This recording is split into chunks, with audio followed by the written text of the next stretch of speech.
Down here, not Egil. Down here, Egil. Down here. To me, to you. Okay. Why don't we have service like all other people? Let me position this nice bench. Make sure the legs don't fall off. Indeed. And welcome back to the channel. I am Bragi. And I am Egil Thorsson. And today we have a good old English folktale for you. And this folktale, and yes, you have seen it before on the channel, but you have never seen it told by the both of us. And this tale is called The Farmer and the Boggart. And you may be asking yourself, well, Bragi, what is a boggart? What is a boggart, Bragi? Well, a boggart is a mischievous, small, hairy creature. A bit like the Norwegian Nissie. So, and we'll talk about it a bit more at the end. Sounds like a girl I used to go out with. So, many seasons ago, there lived a farmer. Hello! And this farmer, well, we will call him Neo, a common name. Okay. And one day, Neo the farmer, he was very much into planting crops. Onions, Barley, turnips. He loved them all. Oh, well And he would grow his crops in the season when it was nice and sunny and the weather was good. There's not much point otherwise. And he would harvest them in the autumn, so he got a good supply for winter and spring. But one day, he started having trouble with a boggart. Hello. And this was a very scary and mischievous creature. First of all, it started to blunt his tools. Then it started to hide his tools. I can't find it. He doesn't need that spade. He hid that. But then the farmer started to chat with the boggart. Hello, boggart. Hello, mate. And he wanted to get on his good side because, hey, he wanted his tools back and he didn't want any bother with a boggart. You don't, do you? Let's face it, if you've got a farm, you don't want a boggart on your farm. You speak for yourself, mate. So the farmer and the boggart sat down over a horn of mead, pretend Egil's got one. Oh, I'll put mine down, actually. And they decided that they were going to share the crops. And in return, the boggart would be a farmhand to the farmer. For our farmer Neo, well, he had a very long white beard, and he loved a cloak, and he was a very well-known man in the area, and very generous. Hello, boggart. So, first of all, he made a deal with the boggart for the first season. What do you want to grow this year? Well, it's a case of, I'll have what grows above the ground, you can have what grows underneath it. Fair enough? No, fair enough. So the farmer, he was a very clever man, wasn't he, Al? Don't be fooled by my voice. And he decided that this year, the first season, he was going to plant turnips. Well, what have I left with? Bit of greenery, that's it. Oh yeah, very nice, very good of you, innit? It's a case of you've wound me up, ain't you? Don't wind me up, I'm not nice. And over this matter, the farmer and the boggart slightly fell out. The farmer shook his fist, and the boggart shook his fist back, and they weren't very happy. I'll have ya. And the farmer, being clever, well, he got all the turnips, and what did the boggart get? Sweet bugger all. Whoa, nothing at all. Nothing. He got nothing. And nothing. Nothing. And so they sat down again, but this time the boggart wanted to outsmart the farmer, thinking that he was going to plant turnips. Listen, son. Again. You had me last year. Fair enough. But I'll tell you now, it's a case of I'm having what's underground this time, and you are having what's left up the top. All right, my son.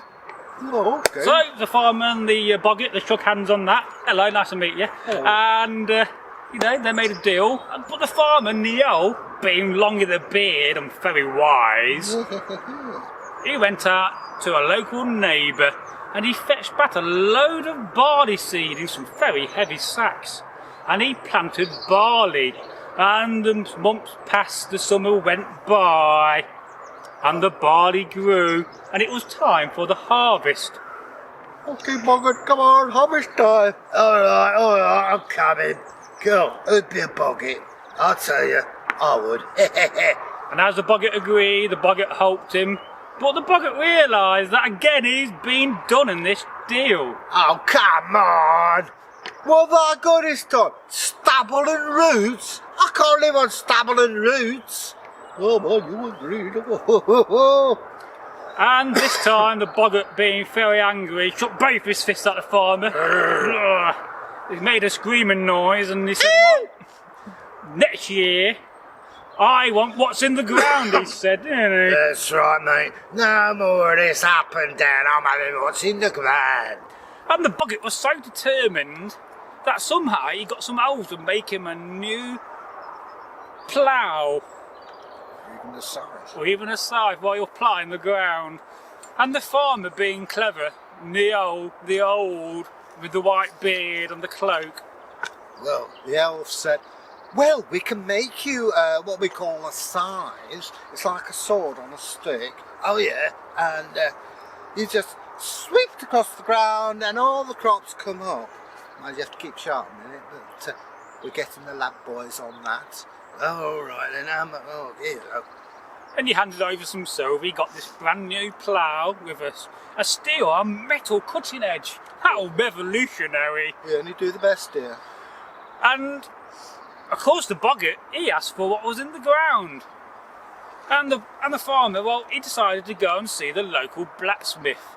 And he went and got some bars of iron to scupper the Boggart. And what did he do, Egil? He pushed him in the ground. Yes. And the Boggart was not happy, but he didn't know. And the Boggart, well, what did he get that season for the third time? Nothing. He got iron bars and a broken plough, which he paid for with his own coin. For the old farmer was too tight to pay for the plough. I've had enough of this. You farmers, you can have it all, because I want nothing. I'll tell you what. But don't you leave anything lying about, mate, because I'm having that. I've got a face that takes things like that off me. Okay, you know what I mean? So that's the warning to all you people. Don't leave your tools around, because me or one of my uncles will have it away. Because we're a bit wool, you know what I mean? We're crooked, and we go and flog them down the market. Oh yeah, in Nottingham probably, or Derby. Wherever. Or Northworthy. Or even Portobello Road. Indeed, and that is the end of this folk tale of the Boggart. But before we end, as we like to give you a little bit more information, you could say your bonus bit of snippet of info at the end, let's talk about Boggarts. Boggarts are small creatures. They are often very hairy. They are small. They can smell. Now where do Boggarts live? You're describing a long-haired terrier. Yes, I have a friend who's got a terrier, no relation to a Boggart. And Boggarts, well, they tend to live in old ruins, they can live in woods, they can live in marshes. There's one behind you now, Egil. And Boggarts are mischievous. They're often known to steal tools. They will blunt tools, make them disappear, ruin your crops. They will make horses go lame. You don't want a lame horse. And Boggarts have been around for a very long time. In fact, we do have a video on the folklore of Boggarts. And I do urge you to go and check that out on the channel. So for now, it is goodbye from me, Bragi. And it's goodbye from me, Egil. We must go and carry this bench back now. This will be fun. Come on then. You ought to get a servant, mate. Well, I've got money for one. So I'm always walking backwards. Bye, folks. Bye. Because I've got the...